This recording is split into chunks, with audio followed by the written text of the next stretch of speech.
सौरमंडल में नेपच्यून के पार काइपर बेल्ट में स्थित प्लूटो को 16 साल पहले ही ग्रह मानना बंद कर दिया गया था, जबकि इसकी खोज के 7 दशकों से भी ज्यादा समय तक इसे सौरमंडल का 9वें ग्रह की तरह देखा जाता था।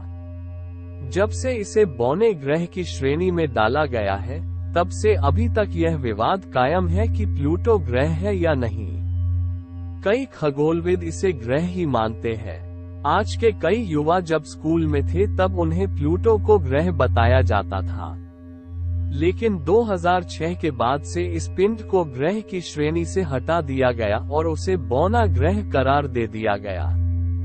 उसके बाद से तो यह विवाद का विषय ही हो गया। कई खगोलविदों का ये कहना है कि प्लूटो ग्रह ही होना चाहिए, जबकि कई सवाल करते हैं कि इससे क्या फर्क पड़ता है।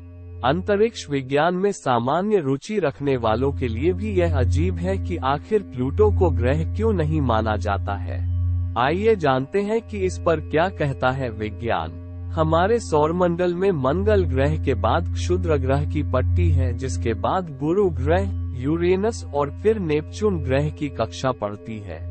नेपच्यून की कक्षा के आगे दूर एक और पट्टी आती है जिसमें बर्फीले क्षुद्र ग्रहों की भरमार है जो सूर्य का चक्कर लगा रहे हैं। इस पट्टी को काइपर पट्टी, इन्हें में से एक पिंड प्लूटो है। निर्विवाद रूप से ग्रह था प्लूटो। प्लूटो की खोज साल 1930 में हुई थी। इसकी खोज के बाद के 76 सालों तक यानी 2006 तक इसे एक ग्रह ही माना जाता रहा।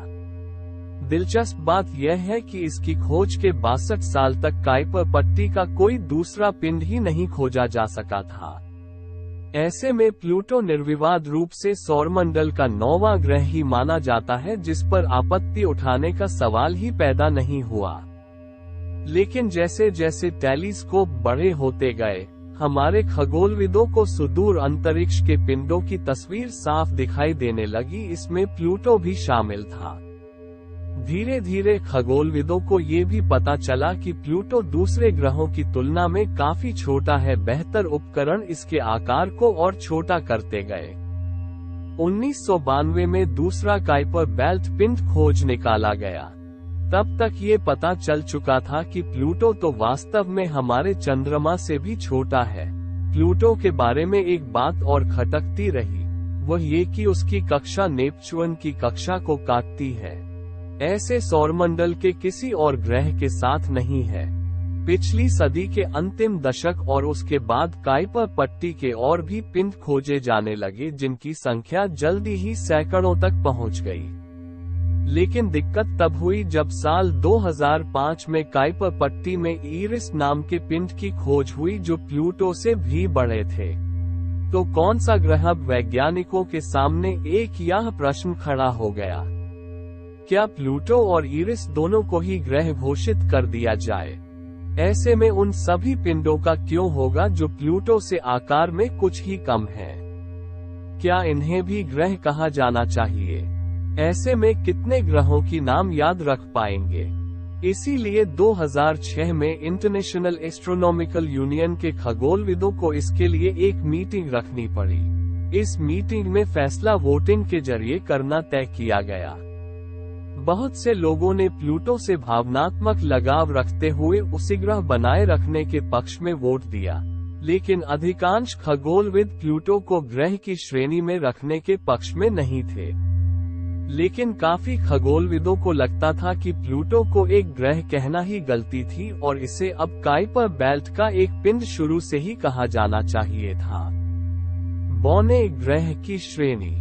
इसके बाद प्लूटो एक ग्रह नहीं बल्कि ड्वार्फ ग्रह यानी बौने ग्रह की श्रेणी में रखा गया, जो वो पिंड होते हैं जिनके गुरुत्व के कारण उनकी आकृति गोलाकार होती है।